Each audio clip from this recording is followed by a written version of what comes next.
I'm Brian Baldinger. I'm your host. I'm here nearly every single day talking football with you 24/7, 365. And it's a dead period in the NFL. It's the dead zone. These 5 weeks. Best football show.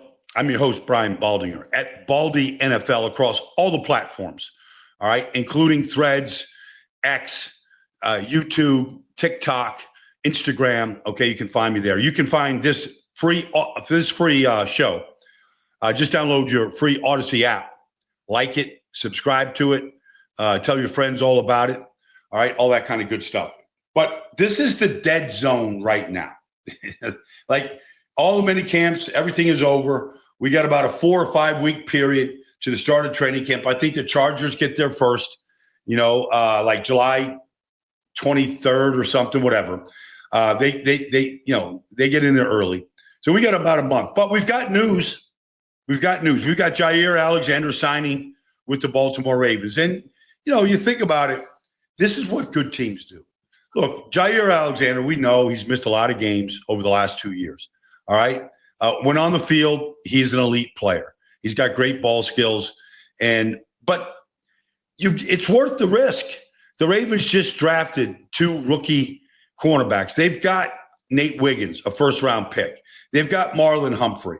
They've got guys there. They've got Jalen Amore Davis, who has started games. All right. They drafted a safety in Malachi Starks. You just load up. You load up. It's the arms race. They went out and got Nuke this offseason. All right. Do they absolutely need Nuke?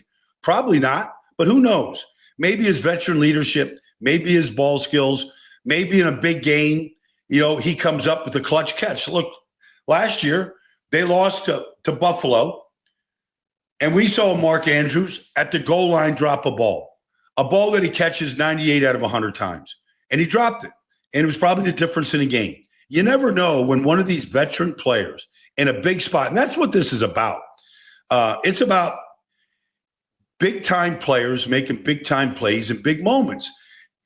The chances are that Jaire Alexander can do that in a playoff game, or Nuke can make a catch in a playoff game. Now, you can't dismiss the fact that Jaire Alexander and Lamar Jackson were teammates at Louisville, and they're best friends. All right, you can't dismiss that. Like, to me, this quarterback, Lamar Jackson, is so special. He's so good. Like, the only thing he doesn't have is a Super Bowl win. That's it. His year last year, he led the league in yards per attempt. He led the league in touchdown percentage per throw. He threw 41 touchdowns and 4 interceptions. He threw for over 4,000 yards.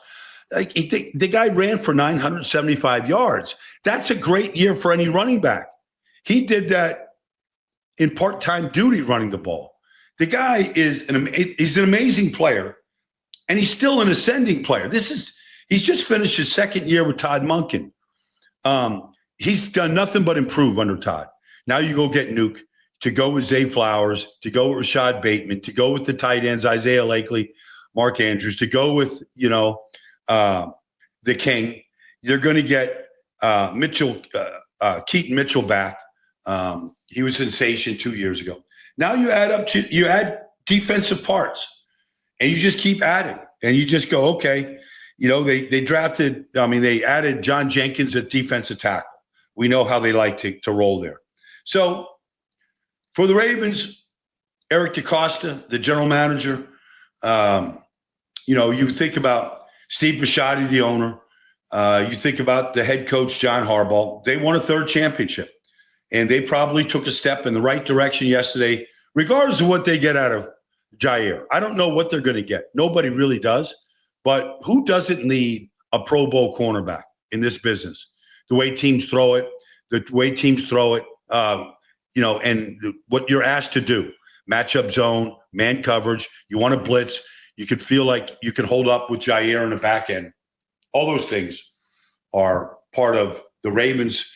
It's the arms race. Let's load up. Let's put as many good players that know how to play this game, that know how to take chances, calculate a risk. I think it's a good move for Baltimore. All right, now, we started this week talking about we're going to break down each division leading up to training camp. And we started with the NFC East, and I've broken down the Philadelphia Eagles. Now let's get to the Washington Commanders, who had an incredible breakout season a year ago. The Washington Commanders won 14 games last year. They won 12 in the regular season, 12-5. They won 2 in the postseason, including a game where they went into Detroit, the number 1 seed, a team that had won 15 games, and they blew them out. They put up 45 points on Detroit. They couldn't stop them. And really, the question, in what this comes down to, exactly what's on the screen. In Jayden, we trust. That's the Washington Commanders in a nutshell right now. And you talk about the arms race and what the Commanders have done. It starts with Laramie Tunsil at left tackle. I mean, honestly, you get yourself a Pro Bowl left tackle protecting the blind side of Jayden Daniels. Maybe he doesn't have to take off and run as much as he did last year. He ran for almost 900 yards. Most of them, a lot of them scrambles. There's the Cliff Kingsbury offense where there's designed quarterback runs. But a lot of them were just scrambles. I remember distinctly the Commanders played. It's interesting. The Commanders started the season playing against Tampa, and they finished Tampa's season in a 23-20 win. I think it was 23-20. One of their 2 playoff wins. And Todd Bowles, he shows no mercy on young quarterbacks, rookie quarterbacks, or quarterbacks that he doesn't believe can handle pressure. They came after Jayden Daniels in that first game. They won the game by 3 touchdowns. The final series of the game, Todd Bowles was coming after Jayden Daniels just to let him know what this league is all about. You're going to get pressure. He handled it all. The guy's amazing. I saw him this year. They played Carolina, I think, week 5, and Jayden Daniels got hurt. His ribs got bruised badly on a run. And all week long, the story was, is Jayden Daniels going to play? Isn't he going to play? Can he handle the pain that comes with bruised ribs? And anybody who's had them knows exactly what I'm talking about. You can't do anything. You can't breathe. You can't laugh. You can't do anything. You can't sleep. It's a horrible injury, and there's nothing you can do about it. So they're getting ready to play Chicago. It's the Hail Mary game, all right, to beat the Bears. It's Caleb Williams on one side, from Washington, D.C., and there's Jayden Daniels. And honestly, Caleb was playing well. Jayden was playing well. But I see Jayden Daniels before the game, and I go up to him, and he's like, I go, was there any doubt, Jayden? Any doubt you're going to play? He said it was never in doubt. And I know he was hurting. I know he was. Like, the guy played, and then he won the game with a Hail Mary pass, and really the Commander season took off. But when you look at this team right now, okay, you go out and you get Debo, all right? Debo's a chess piece. Like, who knows what Cliff Kingsbury does with Debo and how he factors him into the offense. And look, Debo Samuels is a gamer. Like, he's not going to run the fastest. He's not going to run the best routes. The guy's a gamer, though, man. He's going to run over you. He can return kicks. He can run the ball out of the backfield. He can punch it in from the 1. He's just tougher than Texas shoe leather. Like, it's just the way he's built. Like, he's going to be a factor in the team. They have so many interesting things. Zach Ertz comes back. All the running backs come back. They've got depth there. This is a team that is well coached. Dan Quinn told me last year when I went to see him in minicamp, and it was closed. They opened it up, let me come in there. When Dan was the defensive coordinator for the Dallas Cowboys for 3 years, they led the National Football League in total takeaways over that 3-year period of time. Now, you think about the things that they're doing defensively, all right, and what they've added defensively, all right? So the point where the secondary looks a whole lot different than it did. Sam Ristel is their slot corner. He comes back for a second year. Marshawn Lattimore was traded for mid-season, hamstring wasn't right, didn't play great, right? They go and pick up Jonathan Jones from the New England Patriots. They draft Trey Amos in the second round. All they did was reinforce their secondary so that when they go to Philadelphia in an NFC Championship game, they don't have a team that can put up 50 points on them. They're going to keep the score down. There's just smart signings across the board. So they bring back both inside linebackers, Bobby Wagner, who's their leader, and Frankie Louvu, who had an outstanding season in all phases, like whether it's blitzing, whether it's coverage, whether it's takeaways.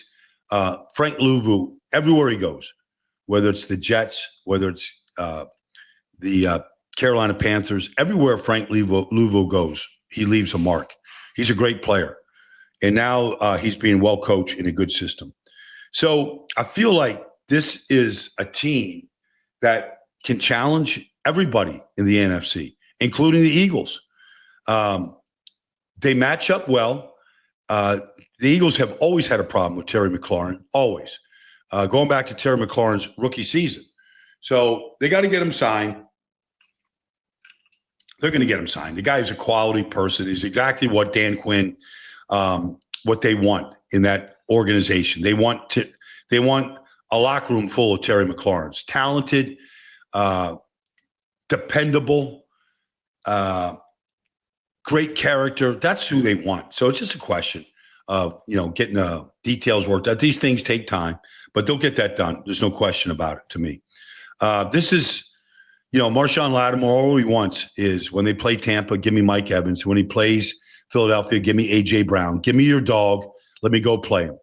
Is he the same player that Marshawn was in 2017-18 when he set the league on fire with his coverage and aggressiveness and tackling and just understanding of the game?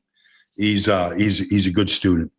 Gonna be fun. Gonna be fun to watch. I think the one weakness in this Washington team, honestly, is just their pass rush. Do they have enough pass rush? Now, Dan Quinn can manufacture it. They don't have great pass rushers. I would say that. Now, I want to see, this year, I want to see they picked up Javon Kinlaw. Okay, fine. Johnny Newton was a second-round pick last year at Illinois. Look, he had a Jones fracture in his ankle and his foot. It never really got him healthy. But I want to see Johnny Newton in year 2. I think he's going to be a good defensive tackle. And they draft Josh Connerly. The offensive line is going to be better. You could have Connerly and Tunsil as your offensive tackles. All right. The offensive line should be drastically improved. All right. And look, honestly, even when it wasn't great last year, at times, Jayden Daniels made everybody better. This is what franchise quarterbacks do, and this is the definition of a franchise quarterback because he made the defense better, he made the coaches better, he made Cliff Kingsbury better. His ability to play the game with poise, to play the game when all hell is breaking loose, and to just quiet the noise, to be calm, to just lead week in, week out, to lead, bring the team down the field with an impressive comeback victory like he did a number of times last year. Like that guy is he's just different. He's just different. He's just so poised under pressure, sees the field. He believes in those reality glasses where you can give him all these different looks into this video look, and you can give him blitzes, you can give him pressures, you can give him overloads, different fronts. You can speed it up, slow it down. He's been doing it since LSU. Cliff Kingsbury told me it absolutely helps quarterbacks. And so that's Jayden Daniels. He's always working. It's hard to fool him. The offensive line, look, if the two tackles, if Connerly and Tunsil are upgrades at tackles, and I don't know that they are yet, we'll see how they play together because that's the most important thing. If it gives Jayden Daniels an extra tick to make a throw, to see a third option, or even to see a second option, they're going to be better. This is a team. They won 14 games, including the postseason last year. They were 14-6. All right. Can they win 14 games this year? I don't know. That's a big number. But I think they're the second best team in the NFC East.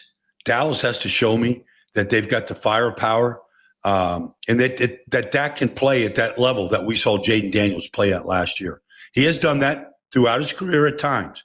He's had a hard time staying healthy. He hasn't played the way Jayden Daniels did in the postseason. In the 2 postseason wins against Tampa and against Detroit, Jayden Daniels played better than Dak Prescott has in the playoffs. So that's what is left to be played. Now, maybe Brian Schottenheimer helps. We'll get to the Cowboys and we'll get to the Giants as we attack the NFC East and what's in store in that division next week. Thanks for joining me, everybody. This has been the best football show, and I've been your host, Brian Baldinger.